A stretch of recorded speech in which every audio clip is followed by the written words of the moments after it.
Today on Dr. Phil. They claim their sister is a liar, thief, and an addict. Who is in major denial. Rebecca says she just doesn't have a problem. You've lost custody of your daughter not once but twice. Because my friend died at my house. You're in the middle of a conversation with me, and then you just start leaning forward. Exit. Rebecca, if you're going to make a dramatic exit, you need to go down the aisle. Let's do it. Have a good show, everybody. Here we go. This is a safe place to talk about hard things. Stand by. We'll count you down. Today is going to be a changing day in your life.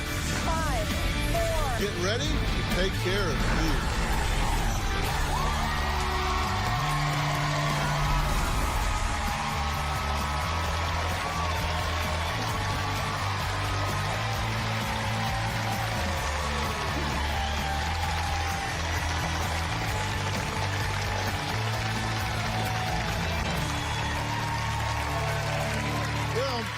And Jennifer described their sister Rebecca as a liar, thief, and an addict. They say Rebecca's choices have led her to living in a van, stealing from their sick mother, and losing custody of her 8-year-old special needs daughter. But Rebecca says she doesn't believe she has a problem and that all of her drugs are provided by doctors. So what's the problem? I contacted the Dr. Phil Show because my sister has a serious drug problem and is in deep denial. Rebecca currently is addicted to her prescription drugs. Dilaudid, Suboxone, Alprazolam, Adderall, and Gabapentin. Rebecca has used cocaine, fentanyl, heroin, marijuana. When Rebecca takes a drug test, it lights up like a Christmas tree. But that's okay because she's prescribed all of those narcotics. So in her eyes, she doesn't have a problem at all. She does not take her prescription drugs the way she's supposed to. She injects them. She has put them in her rectum. She also has snorted them. Rebecca has lost custody of her daughter twice. One of Becca's friends overdosed at her house and passed away. CPS got involved and she tested positive for fentanyl. Rebecca's daughter, Harper, was in the house. That's why they took her away. My mom was able to get her back because she made Rebecca leave. Her daughter's father passed away 2 years ago from an infection due to drug use. Rebecca lives in her minivan most of the time. She has stayed with me and she was super out of it and we would just start nodding out. Her addiction affects the entire family. I don't want my kids to be exposed to her. They don't want to either. Something she likes to say a lot is, gosh, everything bad always happens to me. Oh, my life is so hard. Oh, I started using drugs because I had such a rough childhood. And I'm like, I had the same childhood as you. And I'm just fine. Okay. Caitlin, Jennifer, it's good to meet you both. Nice to meet you. Do you think she really doesn't know she has an issue here? I think deep down she knows, but I don't think she'll say it out loud or admit to having a problem. We do pre-interviews and ask you guys a lot of questions. Here's what she has said to us. She says that she's coming here because you wrote, not because she felt like she needed any help. But she says she's coming here because of her struggles with her daughter's father being deceased, because she has an autistic child, and because she's being essentially homeless. And then she gave us a bumper sticker. She said, "Don't judge me from my past. I don't live there anymore." That's a good one. Yeah, it was like a bumper sticker. Right. It's clever, but has nothing to do with the reality of her life because she's living exactly the way she's been living for years, right? Exactly. And when she's lost her daughter, what does she say about it? She just makes excuses. It's never her fault. It's because something happened to her, and that, you know, she's being railroaded.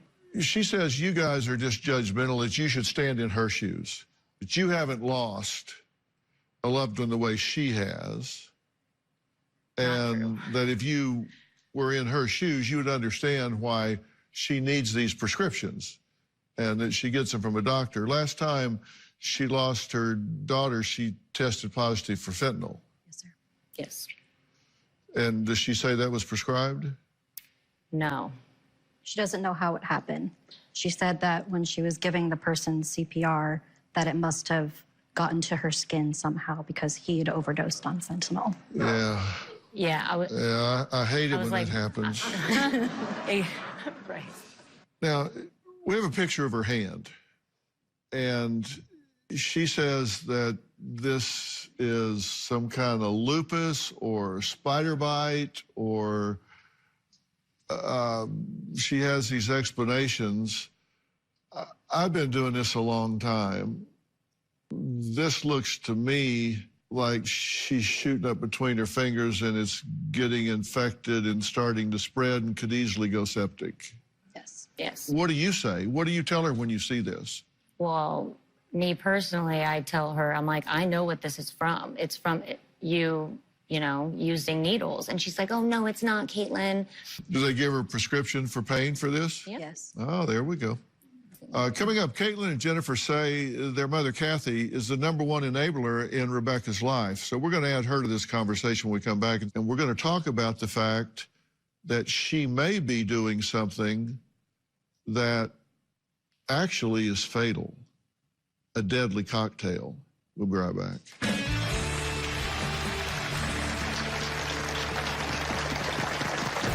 I have taken Rebecca to pick up Xanax so she won't have a seizure. Becca has taken over $2,000 from my checking account. I love Rebecca, but I hate almost everything about her. And later... No, I'm not feeling very well. Okay, I'll call a member of your family, okay? I'll call you back. That's interesting. You don't remember that? Rebecca, if you're going to make a dramatic exit, you need to go down the aisle. Yeah. Tomorrow. Just how bad is homelessness in America?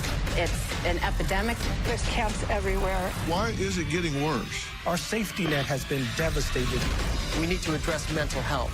Children are not able to walk to school without stepping on drug paraphernalia. If I was having a hard time, I would hope to God I wouldn't be put out in the freaking street. That's tomorrow. Then, on Monday, she's 73 and raising another grandchild. This was not your life plan. You can write enabler on me. I know what I am. Yeah, I've got a Sharpie. Don't tempt me. That's Monday. My mom is 100% the biggest enabler I've ever met in my life. My mother is financially supporting my sister's daughter, Harper. Harper is on the spectrum. I have 2 children myself who are also on the spectrum. It is not easy by any means. My mom is not a healthy woman, so it's very hard for her to take care of Harper. I don't think my mom at her age should be having to do that.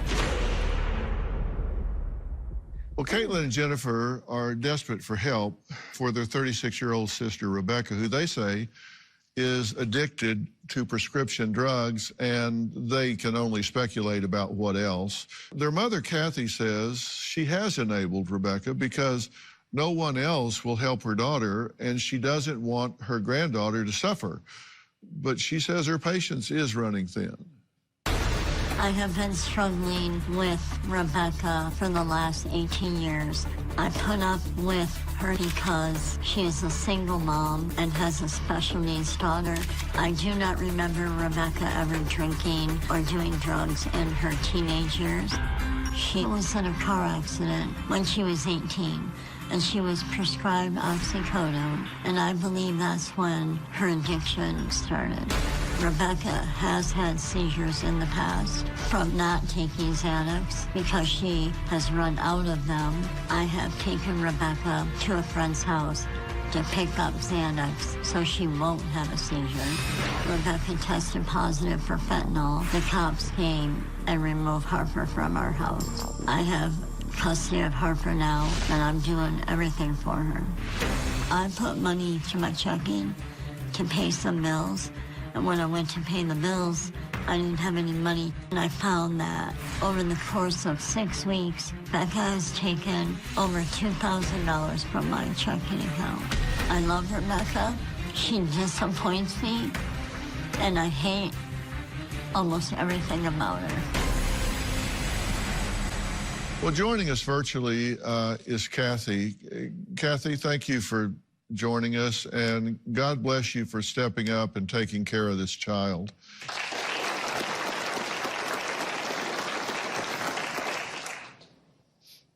What is your biggest concern for your daughter, Rebecca? That she'll die. And do you think that she has any awareness of the risk and doesn't care, or do you think she's actually in denial and thinks that what she's doing is okay? I think she's in denial and thinks what she's doing is okay, and she thinks she's better than she used to be. How often does she come and see her daughter? 3 to 5 times a week. We go bowling, we've gone to visit our cousins and played on the playground, go to Chuck E. Cheese out to eat. She plays with her. She is like the grandmother while I am the mother. Okay. She doesn't do the daily grind things with her? No. That's up to you. Right now, yes.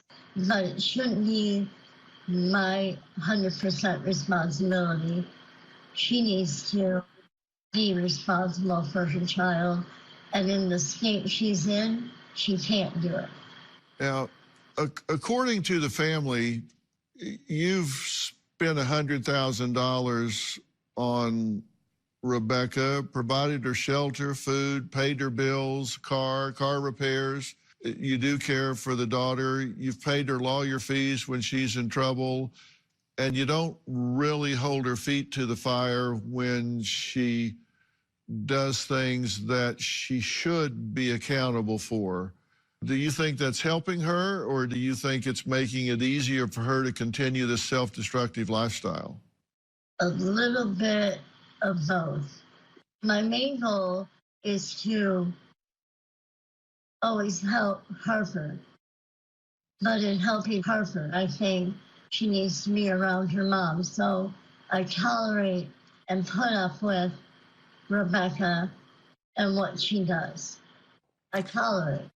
So you feel like you're putting up with this because it at least keeps her in the orbit of her daughter? Yes. If you didn't do that, you think she would completely withdraw and you just wouldn't see her? Harper would be the one that would suffer. Uh-huh. Because you think she wouldn't come around as much? Not if I didn't let her. If I said you can't. Right. Harper would be the one that would suffer for that. She woke up this morning typing on her voice, "I want mommy." Last night before she went to bed, "I want mommy." I put up with mommy because of Harper.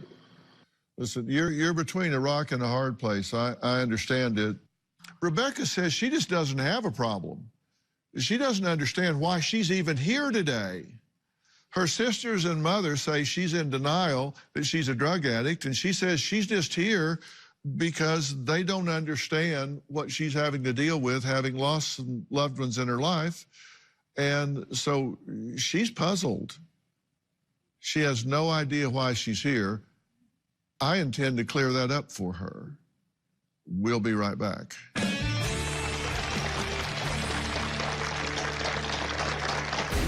I did have an issue with paid pills, but that was years ago. I take hydromorphone, gabapentin, amoxicillin. This is Adderall, and then this is buprenorphine. If I wasn't on my paid medicine, I wouldn't be able to get out of bed in the morning.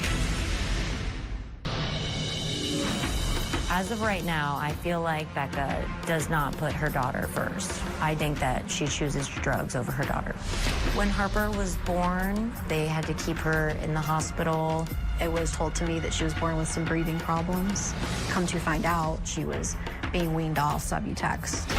I think Becca is capable of being a great mother, but Harper needs consistency, and she needs her mom to be there for her. Caitlin, Jennifer, and Kathy all say Rebecca is in complete denial that her life is a disaster and that she is a drug addict. Rebecca says her family is judgmental and is just simply holding her past against her. She says she has moved on. She says she's gone through a lot of loss in her life, and the only thing she wants is to get her daughter back. I'm confused about why I'm here. I think I was a bad person in a past life. That's the family joke. I did have an issue with paid pills, but that was years ago. Just like my favorite quote, don't judge me by my past because I don't live there anymore. I've lost so many people, I need a pen and paper to write it down. All my friends are dead. Losing my daughter's father was really, really hard. I haven't had time to grieve because it's one person after another after another. Recently, my friend overdosed and ended up dying. He was sitting in my zebra print chair snoring, but then something just didn't sound right, so I called 911. They said that he was brain dead. He took some type of non-narcotic muscle relaxer. I know that he took one of those because he told me. I lost my train of thought. Because my daughter was at the house during this incident, they took her from my custody. They drug tested me, claimed I tested positive for fentanyl. Because I live with my mom, I'm not allowed to reside with my daughter and my mom. So I have been living in my van. So here's my van. I usually try to sleep right here. If I wasn't on my pain medicine, I wouldn't be able to get out of bed in the morning. I take hydromorphone, which is Dilaudid, for pain for my fingers. This is gabapentin for depression, and it also can be used for my sciatica. This is my amoxicillin, because I just had my teeth pulled. This is Adderall. It is for my ADD. And then this is buprenorphine, which is also Subutex. If I don't have my Xanax, I'll have a seizure. So when I first get them, I break it in half and hide them somewhere. So if anything happens to the bottle, then I'll have those just in case.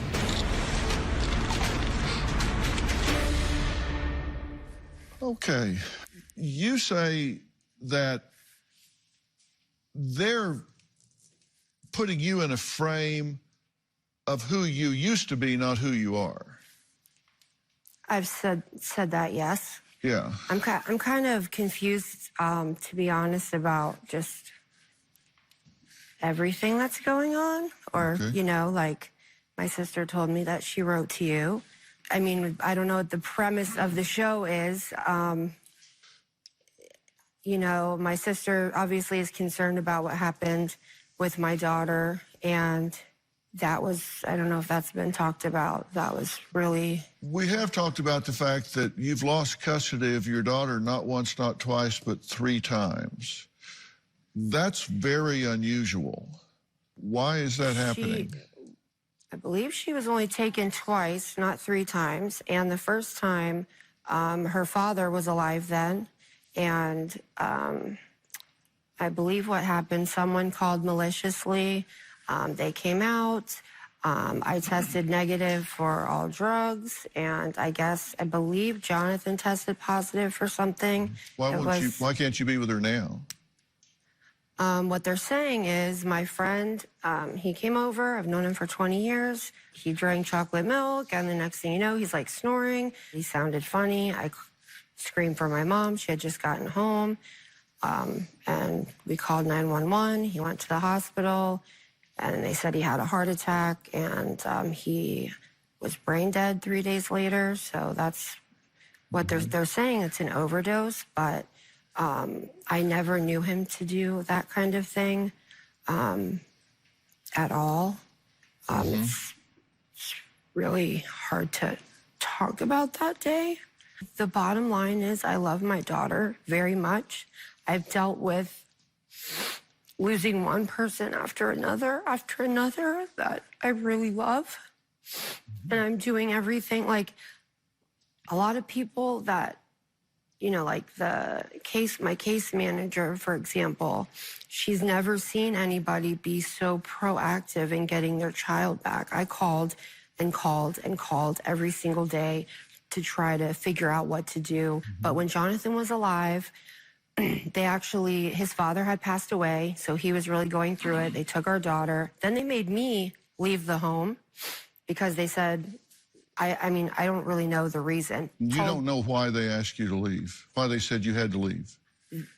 Apparently, they claimed that me and him were not good together. But if we were married, you know, I don't see why they would separate us. But he was grieving to the point where he started, you know, using drugs. And okay. I don't believe that you lost custody of your daughter and don't know why. I'm trying to explain that. And you don't know why. I feel like I'm being attacked by you. I respect you a lot. I'm asking you a common sense question. Closed captioning provided by... I don't believe that you lost custody of your daughter and don't know why. They make you do a case plan, and part of our case plan was we were not allowed to be together. So he was grieving the death of his father, our daughter being gone. Okay, but they took her away from you. From the both of us. No, you. They didn't say you can't be with him. They said she couldn't be with you. You don't know why they said she couldn't be with you. So I'm trying to explain that. Yes. And you don't know why. I feel like I'm being attacked by you. I well, respect you a lot. I'm asking you a common sense question. Do you know why they said? Because my friend died at my house. We were talking about the time before. They said you, the mother, could not be with the child. I just want to know if you know why. No, actually, I don't know. That's not a hard question. That's not an attack. That's a simple question. Now I understand what you mean. I have no idea. They said because we're together that, you know, they took her. I didn't test positive for anything. I did everything.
Swear I won't forget this, why do I regret this? In my mind reckless, thoughts are feeling endless. Sitting up I'm breathless, anxiety's infectious. I feel so defenseless, betrayed and embarrassed. I hate being open, I hate being broken. I feel like an ocean filled up with emotion. Anger ain't a potion, rub it on like lotion. I can feel it soaking, reopen, the scars have awoken. I can't move on till I let go. I feel so lost, never at home. Need to be strong, every breath hold. Cause I can't move on till I let go. I can't move on till I let go. I feel so lost, never at home. Need to be strong, every breath hold. Cause I can't move on till I let go.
everything they asked me to do, passed all their drug tests, did everything.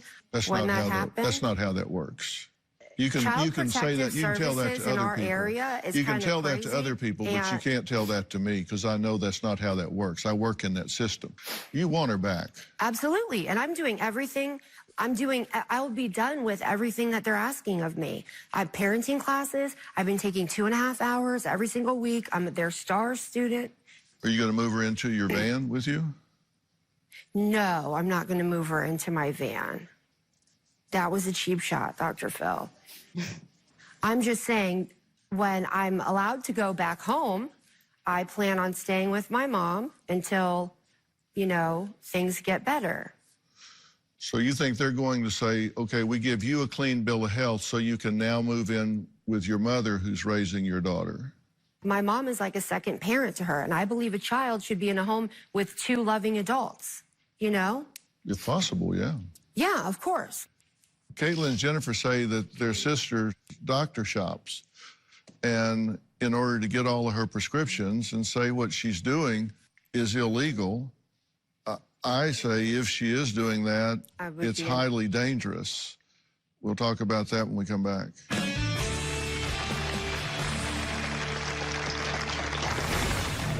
Can I say something about what I just saw? What I was explaining was not what I'm doing now.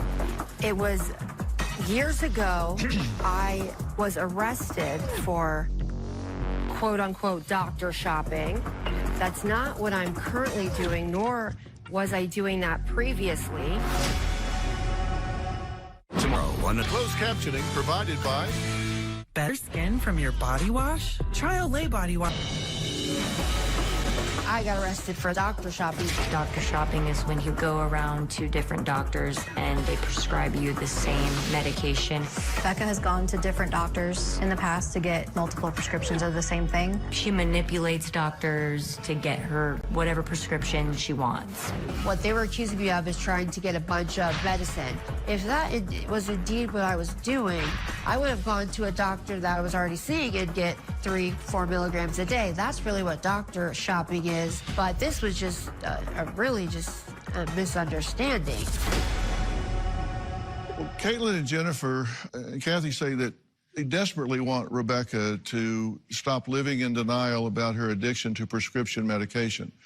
They say she steals, defrauds doctors, won't look for a job, and expects everyone else to take care of her. But Rebecca says that is absolutely not true, that she is a star pupil as far as everything that social services could possibly want her to do to reestablish herself as a candidate to be in her daughter's life, right? Yes, can I say something about what I just saw? What I was explaining was not what I'm doing now. It was years ago, I was arrested for quote-unquote doctor shopping. That's not what I'm currently doing, nor was I doing that previously. If you want me to explain so it can be understood by everyone, I went to my normal doctor. I've been on, Xanax. I've had anxiety since I was 15 years old. I went to my normal doctor for that. I went to my primary care doctor, having bronchitis. My mom was with me, she can tell you. And when I was in between my psychiatrist, he would intermittently give me Xanax. And then we leave, we go to the pharmacist. And he told me that, after I filled the prescriptions, I'm like, why is there Xanax in here? It's a very small amount. The whole bottle was 8 milligrams in total. Now, if I was doctor shopping, I take 4 milligrams of Xanax a day. That just sounds silly. But there's a system in place to prevent people from doing this doctor shopping, going and getting a bunch of pills at pill mills. And that system, I guess, failed me. 2 years later, they arrested me for that. So I felt like that wasn't very fair. And you're now taking Dilaudid, Xanax, Adderall, and Subutex? Yes, I am. Okay, and we asked you who you were getting those prescriptions from, and you said you could only remember one of the doctors. No, that is not true. I don't know. That is true. I have it recorded. But maybe Verbatim. that's when I was, when You may not remember because during our pre-interview, Rebecca, you weren't making a lot of sense during some of our pre-interviews, so maybe you don't remember, because this is part of our conversation during the pre-interview, because we record these. Let's listen to this. Okay.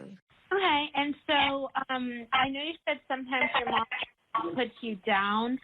What did she say to you?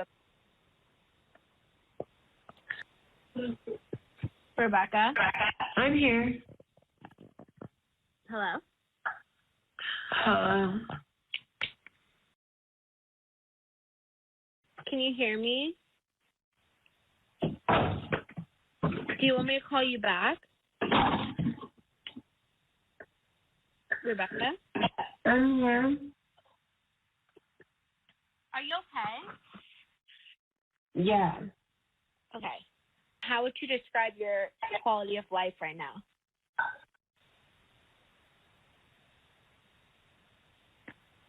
Okay, Rebecca, do you want me to call you back? Yeah. Okay. Are you feeling okay? No. Okay, is something going on? Like, do you need medical assistance or something? No. I'm not feeling very well. Okay, I'll call a member of your family, okay? I'll call you back. Okay.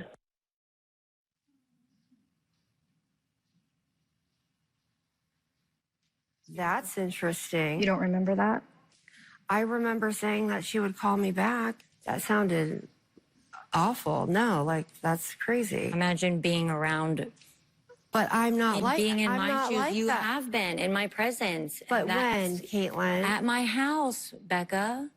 You're in the middle of a conversation with me, and we're talking, and then you just start leaning forward. Oh, and you mean when I was No, when you I was say sleeping? you're sleeping, but then you say you're not sleeping. It was the middle of the night. Becca. Oh, she filmed it for TV. I did not film it. I took a picture. You told planning me on about showing the you. Oh, that's when my hand was messed up. I know. And I was going to the But hospital. Becca, imagine being me. you're- It's scary to see someone. You're playing into deflection on her part by her not this is messed responding up, to. y'all. This all of this love is being you. edited, and it's crazy. And you even looked at me like, what do you- exit. Rebecca, if you're going to make a dramatic exit, you need to go down the aisle here. Yeah. No, that's really. It's just really messed up. Like, I knew it too. yeah, place. She shouldn't be on these drugs and get her kid back. So either they don't know about it or they don't know the seriousness of it or something. But I will call if it's okay, because I think they should know. Now that some of the COVID-19 restrictions have been lifted, we can have a studio audience back. If you're going to be in the Los Angeles area and would like to attend a taping, go to drphil.com and click on Be Part of the Audience and select In Studio.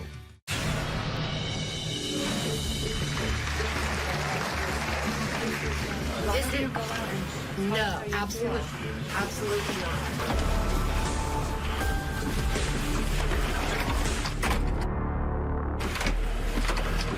Can I come in?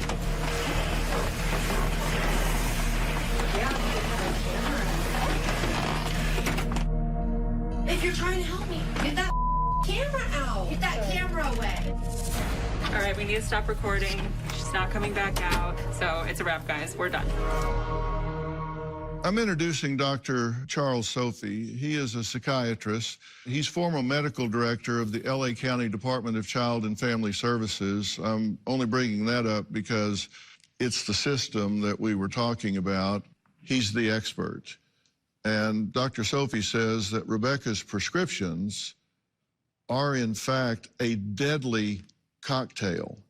What do you mean by that? More than one together or two or three together is deadly. I mean, Subutex is a blocker of her opioid receptors in her brain. So she's not going to feel pain. She's going to keep, it's not going to, the Dilaudid isn't going to work. She's going to keep taking Dilaudid till she gets rid of the pain, but it's never going to be felt. She could overdose on Dilaudid just by trying to get rid of pain. That's never going to go because it's blocked.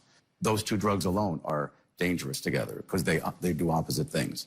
The gabapentane is an anti-seizure drug. It's not necessarily for depression. So she's not going to have a seizure with the gabapentane, so she can take more and more Xanax and never have a seizure, or be without it and have a seizure and die and not know she's having a seizure necessarily because it's covered by the GABA. So you have all these drugs doing opposite things to each other. So no properly trained physician would ever prescribe that list of medications together. Correct. And with this particular list of prescriptions here, the effects are organ deterioration, coma, death, sedation, loss of appetite, confusion, heart failure, liver failure. All of these things combine to really destroy the person's health. And you heard her talking on the phone. She was in a complete altered state of consciousness. Yes. What's your read of that? Well, yes, on the phone, absolutely. And I'm not sure she's not in the same state or similar today. It's all addict behavior. And I can't imagine any child welfare agency would not be doing something about her drug use before she gets her kid back. She shouldn't be on these drugs and get her kid back. Yeah. So either they don't know about it or they don't know the seriousness of it or something. But I will call if it's okay, because I think they should know. She is doctor hopping because no one psychiatrist, internist, or whoever would prescribe this list of medications because it is a deadly cocktail. Caitlin, Jennifer, and Kathy say they want to give Rebecca an ultimatum. Now, she's walked off. Maybe she'll come back. Maybe she won't. But somebody needs to get her attention. We'll be right back. And subscribe to our newsletter. You'll get weekly updates, life strategies, and exclusive video that you won't find anywhere else. Plus, on drphil.com, you can see sneak previews of upcoming shows. Log on today.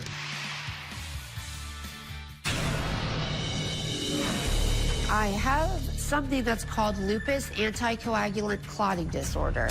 Basically, I had a blood clot in my hand. It got to the point where my fingers are black and necrotic and falling off. I believe what happened is that she was injecting drugs in between her fingers, and that's what caused the clotting. She says that it's because of some autoimmune lupus. I don't necessarily believe that. Rebecca was upset with some footage shown of her nodding off and left the stage just a few minutes ago. So whether she comes back or not, I don't know. But now what I need to do is talk to you three. At this point, you need to consider that if she does nothing but take her prescription drugs, that in my opinion, it's not a matter of if but when. It will take her life. That's what we're most afraid of. The lethality of the combination is going up, and so that has to be dealt with. Because as I said, she is an adult, so you don't have the ability to compel her to go into rehab or whatever like you would if she was 16 or 15 or 14.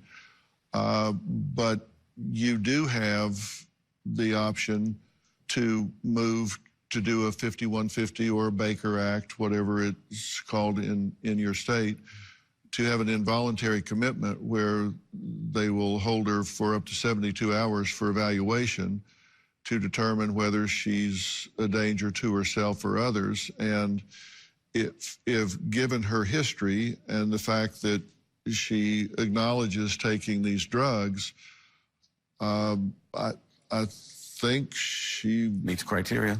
Yeah. She would certainly meet the criteria to be held. Now, the other option is to at least try to find out what doctors she's seeing. And under HIPAA, they can't tell you anything about her, but HIPAA doesn't take their ears off.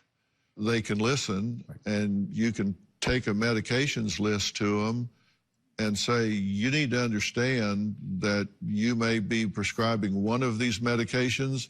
Here are the other 4 that she's taking, and these are the other doctors, and you might want to communicate with each other.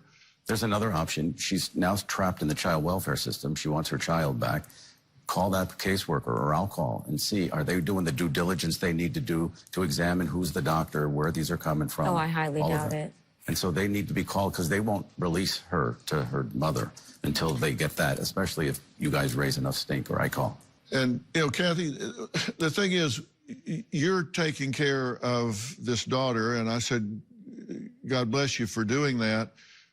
But I think the fastest route to getting you some help and support by getting your daughter back involved is to get her to confront the situation. Right. She can't change what she doesn't acknowledge.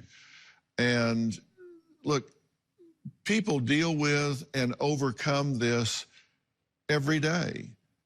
Get clean and sober and stay clean and sober. She can overcome this. She has. She just needs to acknowledge it. Yeah. And right now, I don't think I've met Rebecca. No. Because I don't think she's clean and sober sitting in this chair today. Did you? Not at all. The brain chemicals in her brain are so twisted, she can't even understand what anybody is saying. Her judgment is so poor, she got up and left. You have to try to get her to acknowledge what's going on. And when I started asking her hard questions, she ran. Mm-hmm. Now, you know, maybe she'll watch this. Maybe she'll see it. Maybe social services will tell her, look, you're taking dangerous drugs. You need to get some help. And I will offer her some professional help. That would be amazing. But she has to be willing to do it. I'm not going to chase her, but if she leans into it, I will offer her some help. I will do that. I hope she does. Okay.